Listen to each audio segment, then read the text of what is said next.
Black and Crew is back, y'all, and new and improved. Or are they?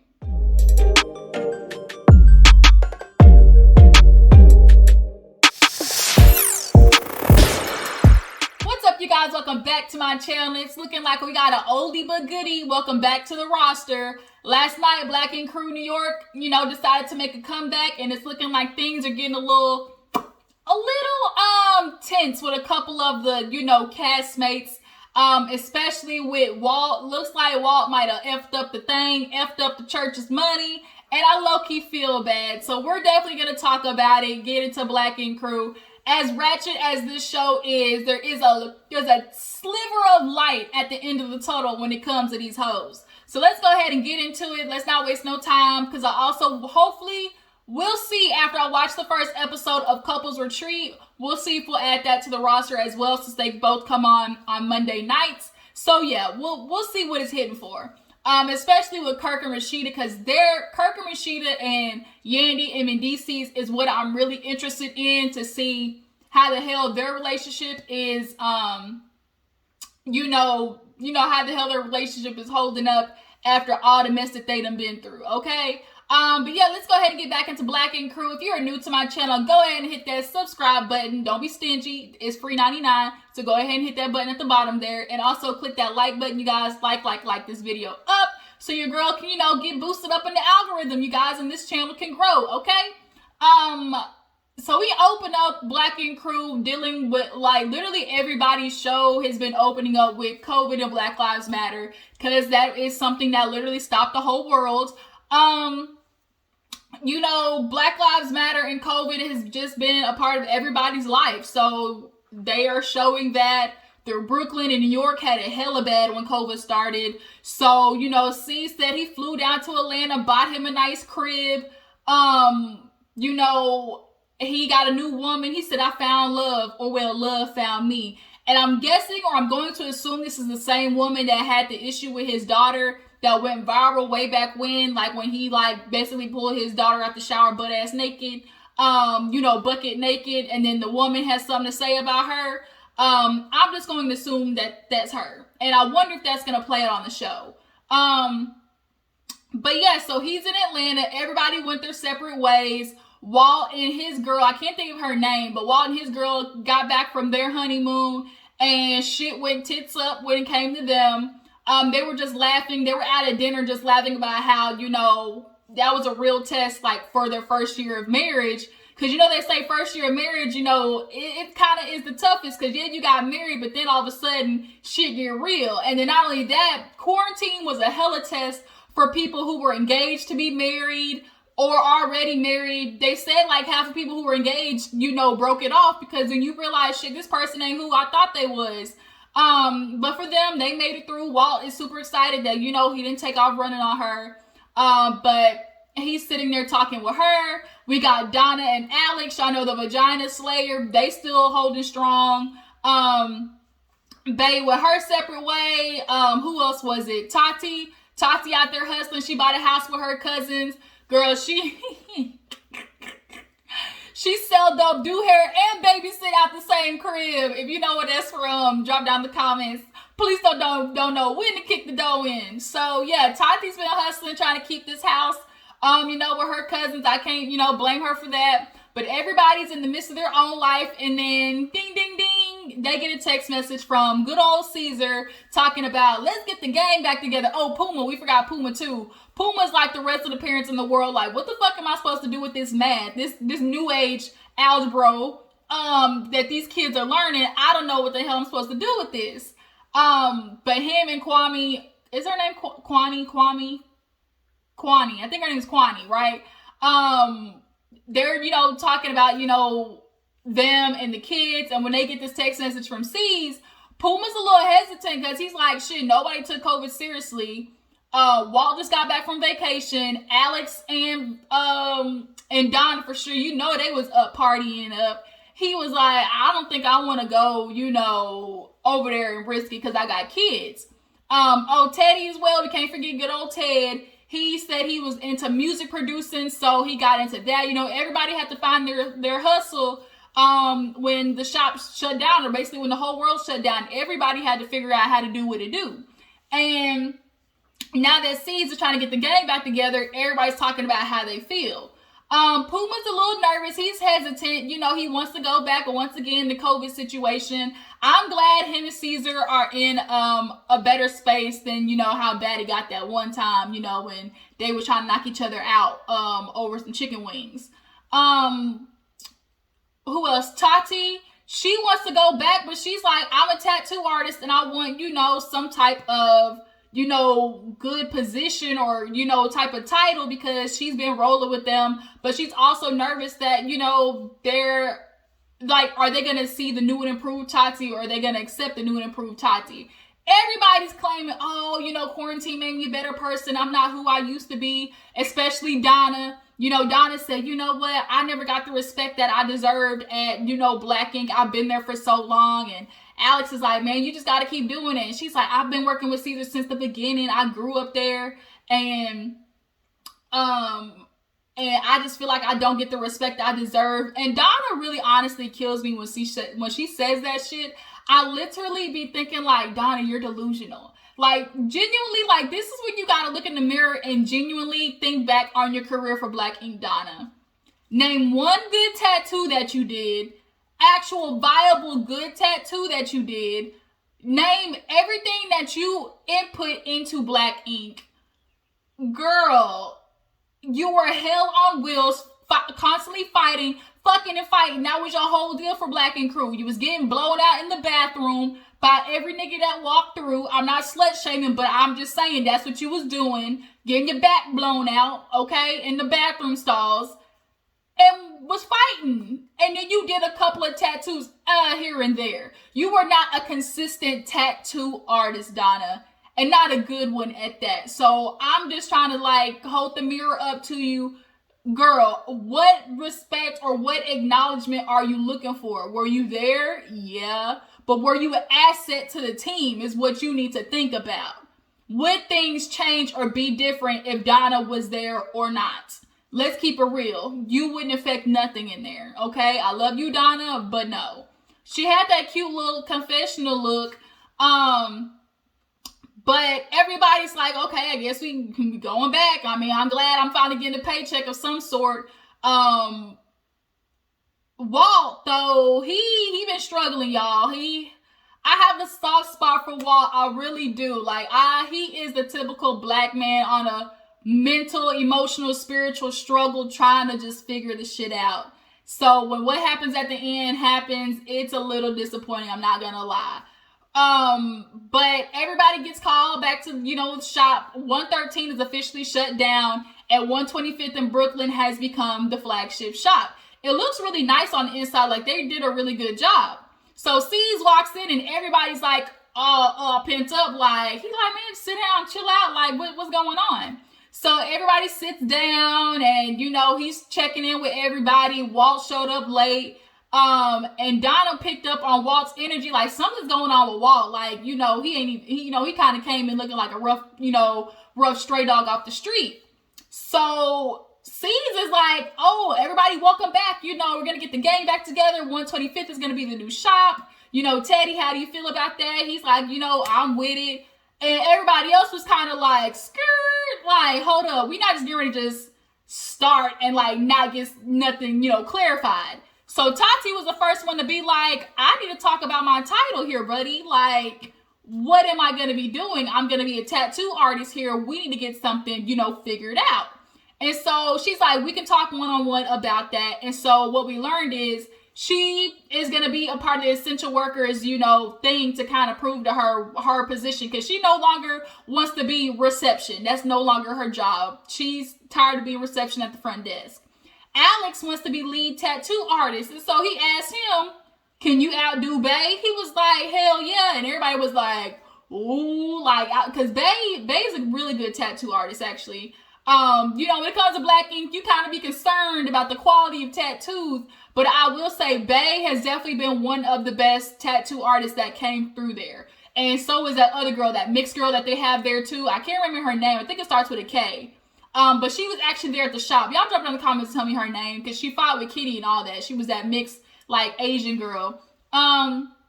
Here comes Donna with her wild wants because she feels like she's got some type of seniority here. Sees, I want, first of all, a refrigerator over there. He's like, a refrigerator? She's like, wait, shut up, I got more. Secondly, we're gonna put my super CBD juices over there because I guess through quarantine she realized she had a new passion. She doesn't want a tattoo anymore, bitch.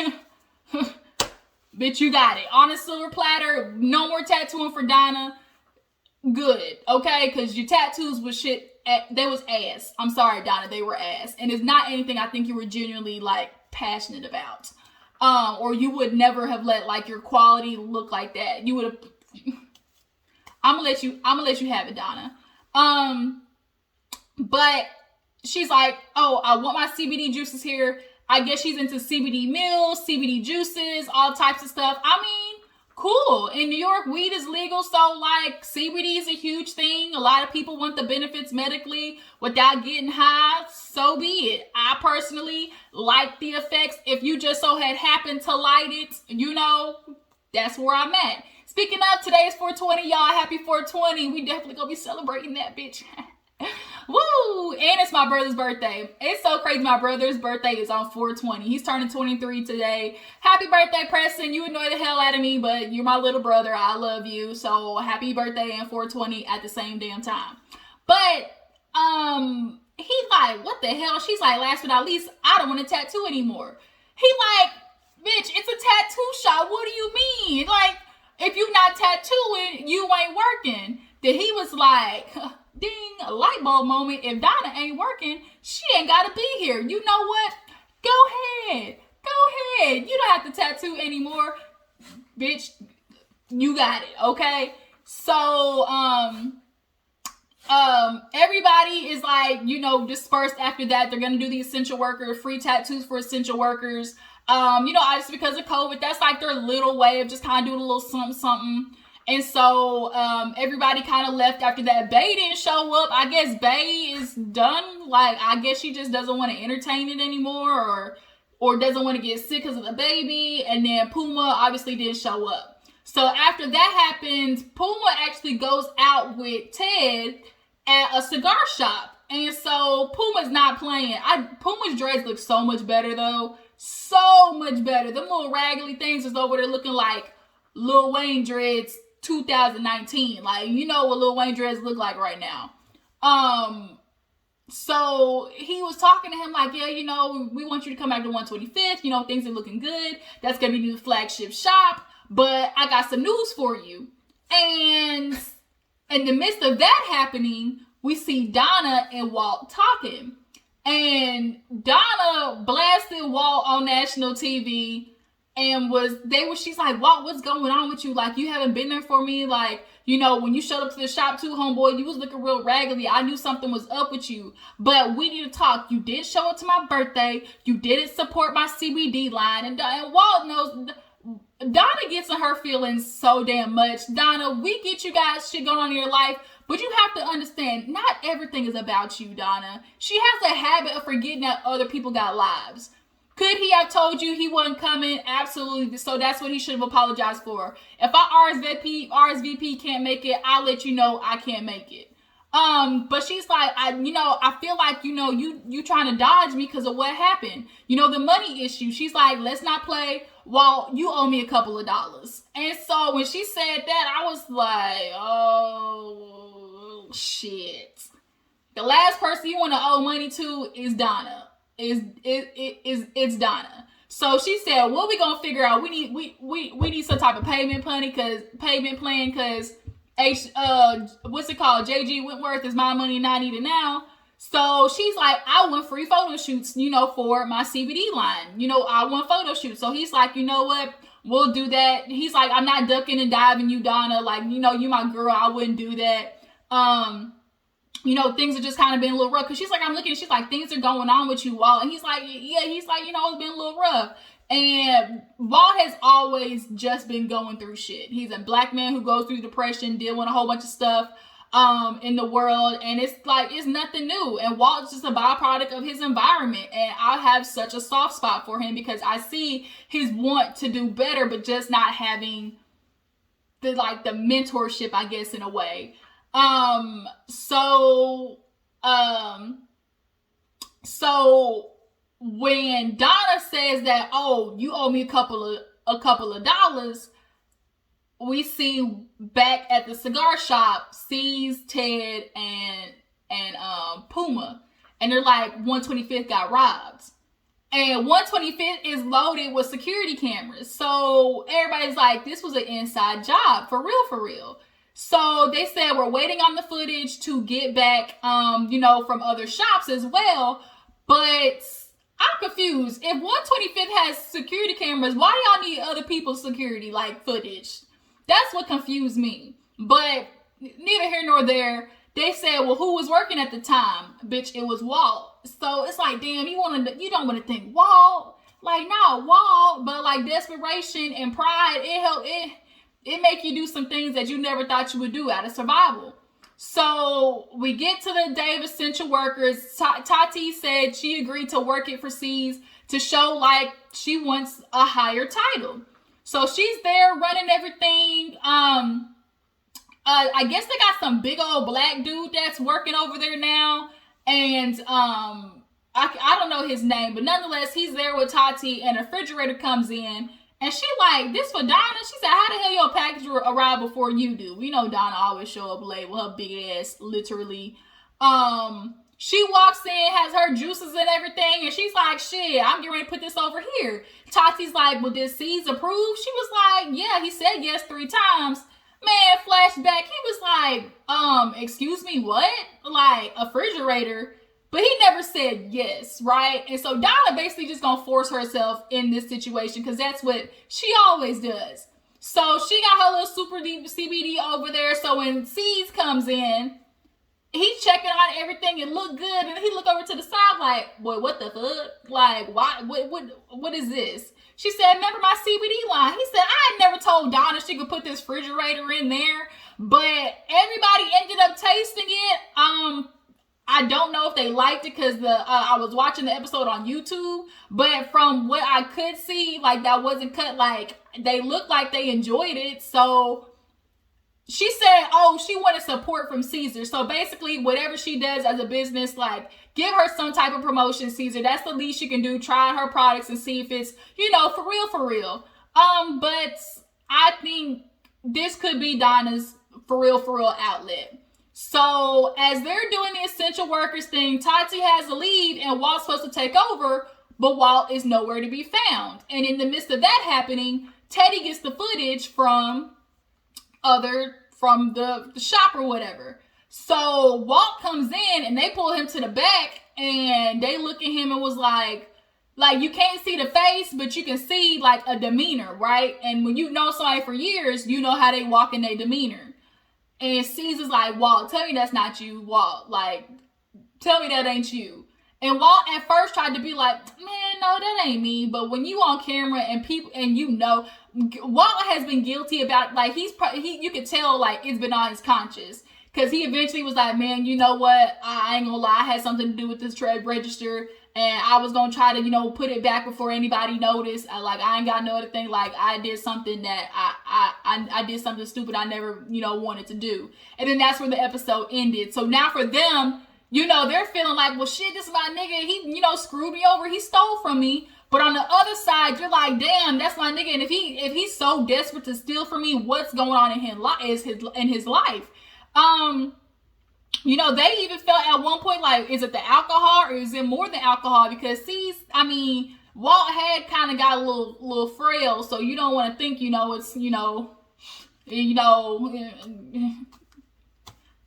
it's stress make you do some stuff. I really hope that ain't for Walt, but I think he definitely just needs a refresher at a facility, just get his mental capacity, strong. But that's kind of where the episode ended. And from what we see from the whole season, all this new and improved shit. Oh, I'm a new person. I'm better. All this and that shit go out the window.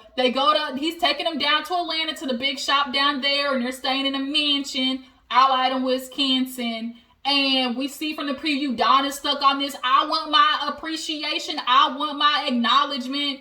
And C said exactly what I said. You want acknowledgement for what? Being the worst tattoo artist in the fucking shop? Donna, I can't wait to roast your ass this season if you keep saying this shit. But that's Black and Crew, you guys. Tell me how you feel about this new season. You know, we lost Sky in the meantime. You know, Caesar and Sky are into it. From what I know, Caesar still hangs out with Sky's son. You know, Sky's son done fucked up, but he has issues. And you see who his mama is. And I remember Sky was talking bad about her son on the internet. She just kept going and going. I think Sky is just in denial of what her decision. You know, you just don't want to think that, damn, this decision I made really fucked up my kid. So instead of trying to apologize to Des and like trying to fix it, she did in the beginning, like with her other son too. What's the other one, Genesis or whatever? You know, he already far gone. But Des, like you can still save him, I think, right? But that's Black and Crew, you guys. Y'all let me know how you feel about the season, how y'all feel about Donna, this acknowledgement, and how do you guys feel about Walt being the one to put his hands in the cookie jar? All right, let me know. I will see you guys next time. Y'all know what to do. Like, subscribe, tag, post, all that good shit, and I will see you next time. Deuces.